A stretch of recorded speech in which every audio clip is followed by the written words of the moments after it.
నమస్కారం. Welcome to BRK భక్తి channel. నేను కీర్తి. ఈరోజు మనతో పాటు ఉన్నారు ప్రముఖ ఆధ్యాత్మికవేత్త, జ్యోతిష పండితులు, బ్రహ్మశ్రీ డాక్టర్ గుండెపూడి శివసుధీర్ శర్మ గారు. గురుగారు మనతో పాటు ఉన్నారు. మనకున్న సందేహాలు గురుగారిని అడిగి పూర్తిగా తెలుసుకుందాం. నమస్కారం గురుగారు. శ్రీమాత్రే నమః. శ్రీ గురుభ్యో నమః. ఇది పచ్చకర్పూరం ఉంటుంది కదండి, దాంతో పరిహారం, కోరిన కోరికలు నెరవేరాలంటే ఎలా చేయాలి అనేది కొంచెం మా ప్రేక్షకులకు తెలియజేయగలరు? ఇంట్లో ముఖ్యంగా అశాంతి, మానసికమైనటువంటి ప్రశాంతత లేకపోవడం, వివాహం కాకపోయినా, సంతానం కలగకపోయినా, భార్యాభర్తల మధ్యలో గొడవలున్నా, అనారోగ్య పరిస్థితి ఉన్నా, ఆర్థిక పరిస్థితి బాగలేకపోయినా, వీటిల్లో ఏది లేకపోయినా ఎక్కడ మనకి బాధ కలిగేది మానసికమైనటువంటి అప్రశాంతత. ముఖ్యంగా మనం ఎన్ని కోట్లు ఇచ్చినా కొనుక్కోలేనిది ఏమిటి అంటే ప్రశాంతత కదా. ఎన్ని కోట్లు ఉన్నా కూడా ఆ ప్రశాంతత మనం కొనుక్కోలేము, ఎంత డబ్బులు ఇచ్చినా కూడా. అంత విలువైనది. అలాంటి ప్రశాంతత ముఖ్యంగా మనకి లోపించేది ఎక్కడ అంటే నరఘోషం. జనాలు మనం ఒక మంచి డ్రెస్ వేసుకున్నప్పుడు కూడాను 10 మంది చాలా బాగుంది, చాలా బాగుంది, చాలా బాగుంది అంటే ఈ 10 మందిలో ఎవరో ఒకరి కంటి దృష్టి అనేటువంటిది చెడుగా ఉంటుంది. కంటి దృష్టి అంటే ఏంటి? మానసికమైనటువంటి ఆలోచన స్థితి. అరే మనకంటే మంచి డ్రెస్ ఉంది అనేటువంటి ఒక జలస్ ఫీలింగ్ ఉంటుంది కదా, అది పెరిగి పెరిగి నరఘోషగా తయారవుతుంది. ఈ నరఘోష ఉన్నప్పుడు ఏ రకమైనటువంటి పనులు చేసినా మనకు ముందుకు వెళ్ళవు, ఎక్కడ ప్రశాంతత ఉండదు, అనారోగ్య పరిస్థితి కరెక్ట్గా ఉండదు. ఎప్పుడు చూసినా కొంతమంది చూడండి ఇరిటేటెడ్గా ఉంటారు, విసుగు, ఎంత ఉన్నా సంతృప్తి ఉండదు, ఏదో మానసికమైనటువంటి అశాంతి. ఇలాంటి నరఘోషలు పోవడానికి, మానసిక ప్రశాంతత రావడానికి, ముఖ్యంగా ఇంట్లో లక్ష్మీదేవి అనుగ్రహం కలగటానికి ఈ పచ్చకర్పూరం అనేటువంటిది చాలా విశేషమైనటువంటి. పచ్చకర్పూరం వెంకటేశ్వర స్వామి వారికి చాలా ప్రీతికరమైనటువంటి ద్రవ్యం.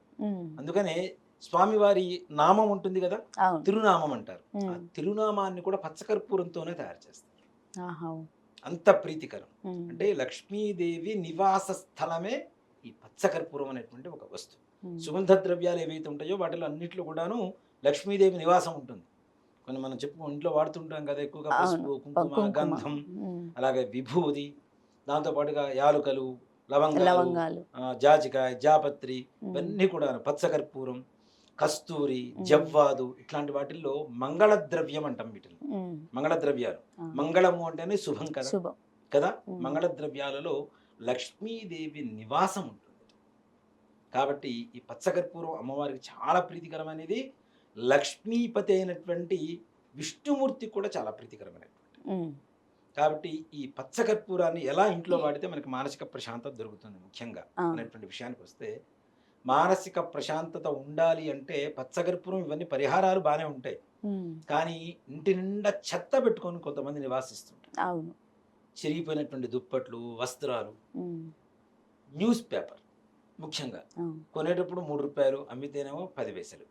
అట్లాంటివి కూడా అదేదో పెద్ద కోట్ల రూపాయల విలువైనటువంటి ఆస్తిలాగా దాచిపెట్టుకుంటూ ఉంటారు న్యూస్ పేపర్. అవి చూసి చూసి చూసి ఎప్పుడో 2 నెలలకు 3 నెలలకు అవి కొనేవాడిస్తే వాడికి ఇస్తుంటారు. పగిలిపోయిన అద్దాలు, ముఖ్యంగా మన దేవుడి పట, చినిగిపోయినటువంటి వస్తువులు ఏవైతే ఉంటాయో అవి కూడా.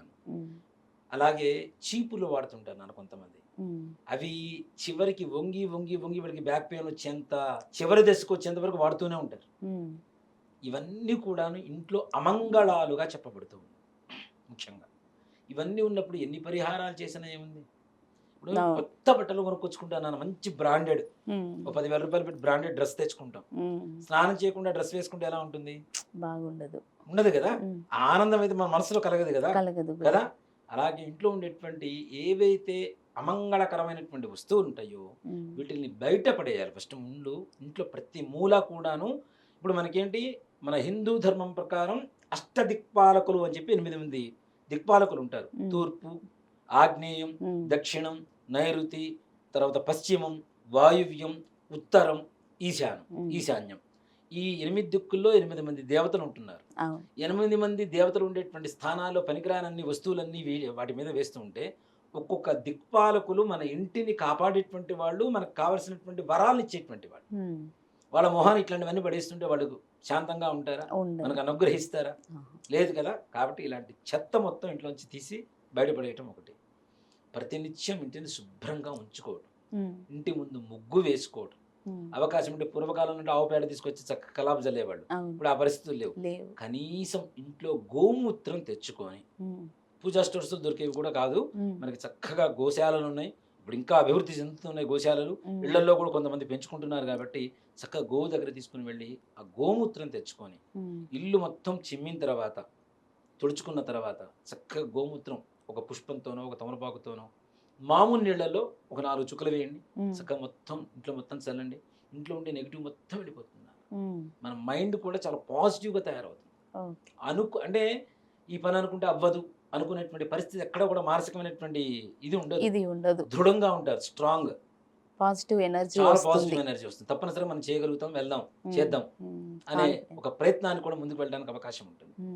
అలా గోమూత్రం చల్లిన ఇంట్లో పచ్చ కర్పూరం తీసుకొని దాని మీద ఒక 5 లవంగాలు 5 లవంగాలు వేసి, మామూలు కర్పూరం కూడా కొద్దిగా వేస్తేనే పచ్చ కర్పూరం పెరుగుతుంది, లేకపోతే పచ్చ కర్పూరం డైరెక్ట్గా వెలగదు తొందరగా. కాబట్టి మామూలు కర్పూరం కూడా ఒక 4-5 బిళ్ళలు వేసి చక్కగా వెలిగించి, అది కూడాను ఒక మట్టి ప్రమిదిలో కానీ లేదా మనం ధూపం ఇస్తూ ఉంటాం, మట్టిది కానీ ఇత్తడిది కానీ, దాంట్లో వేసుకొని ఆ ధూపాన్ని అన్ని మూలల్లో చూపిస్తూ ఇల్లు మొత్తం ఎక్కడైతే చూపిస్తామో అక్కడ మానసికమైనటువంటి అశాంతి వెళ్ళిపోయి ప్రశాంతత, మహాలక్ష్మి అనుగ్రహం, ఏదైతే చెడు ఉంటుందో చెడు వెళ్ళిపోతుంది, మంచి తప్పనిసరిగా లోపలికి ఆహ్వానిస్తుంది. దాని ద్వారా ముందు మనకు ఉండేటువంటి సమస్త మానసికమైనటువంటి రుగ్మతలు. దీంతో పాటు ఇంకోటి కూడా చెప్తాను అన్న, చిన్నపిల్లలు కొంతమంది ఈ మెంటల్గా ఎదుగుదల ఉండదు, మానసికమైనటువంటి ఎదుగుదల ఉండదు. అలాంటి పిల్లలు ఉన్న ఇంట్లో కూడా ఇలాంటి ధూపం వేయడం ద్వారా వాళ్ళకు కూడా మానసికమైనటువంటి ఆరోగ్యం వృద్ధి చెందుతూ ఉంటుంది. అనారోగ్యం వెళ్ళిపోయి ఆరోగ్యం వృద్ధి చెందుతూ ఉంటుంది. కాబట్టి ఇలాంటి ధూపాన్ని వేయటం అనేది అది శుక్రవారం లేదా మంగళవారం, ఈ 2 రోజుల్లో ఎప్పుడైనా సరే అలా కొన్ని రోజుల పాటు మనం అలవాటు చేసుకుంటూ ఉంటే అదే అలవాటు అవుతుంటుంది. ఇప్పుడు ఒక చోట హోటల్కి వెళ్ళి మంచి భోజనం చేశారు నాన్న, రుచిగా ఉంది, రెండోసారి కూడా అదే హోటల్కి వెళ్తామా లేదా? అలాగే ఒక పని చేసినప్పుడు మంచి జరుగుతున్నప్పుడు దాన్ని అలవాటుగా మారిపోతుంది మనకి. అది మనమే కాదు, మన పిల్లలు కూడా చూస్తారు. మనం ఏం చేస్తుంటే పిల్లలు అదే చేస్తుంటారు కదా. భవిష్యత్ కాలంలో కూడాను వాళ్ళకి ఏ రకమైనటువంటి అప్రశాంతత లేకుండా ప్రశాంతంగా వాళ్ళు అనుకున్నటువంటి పనులు ముందుకు వెళ్ళడానికి ఇంట్లో పాజిటివ్ ఎనర్జీ పెరగడం కోసం ఈ ధూపం అనేది చాలా ఉపయోగకరంగా ఉంది. అయితే ఇది మంగళవారం మార్నింగ్ లేదా సాయంత్రమా అనేది మీకు ఏమన్నా టైం ఉంటుందా? తప్పనిసరిగా నాన్న, మంగళవారం ఉదయం 6 గంటల నుంచి 7 గంటల లోపల కానీ, శుక్రవారం ఉదయం 6 గంటల నుంచి 7 గంటల లోపల కానీ చేయడం అనేది విశేషం. ఎందుకంటే మంగళవారం అయితే ఉదయం 6 గంటల నుంచి 7 గంటల వరకు కుజహోర సమయం అంటాం.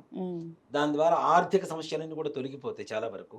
అలాగే శుక్రవారం రోజున ఉదయం 6 గంటల నుంచి 7 గంటల వరకు శుక్రహోర సమయం అంటాం. ఆ శుక్రహోర సమయంలో వేయడం ద్వారా లక్ష్మీదేవి అనుగ్రహం కలుగుతుంది. అది కూడా కొందరికి డౌట్ ఉంటుంది, ఉదయమా సాయంత్రమా అనేది కూడా ప్రేక్షకులకు డౌట్ ఉంటుంది కదా గురు. ఈ విధంగా చేయడం మంచిది. చక్కటి సందేశం అందించినందుకు ధన్యవాదాలు గురువు గారు. శ్రీమాత్రే నమః. శ్రీ గురు విశ్వం.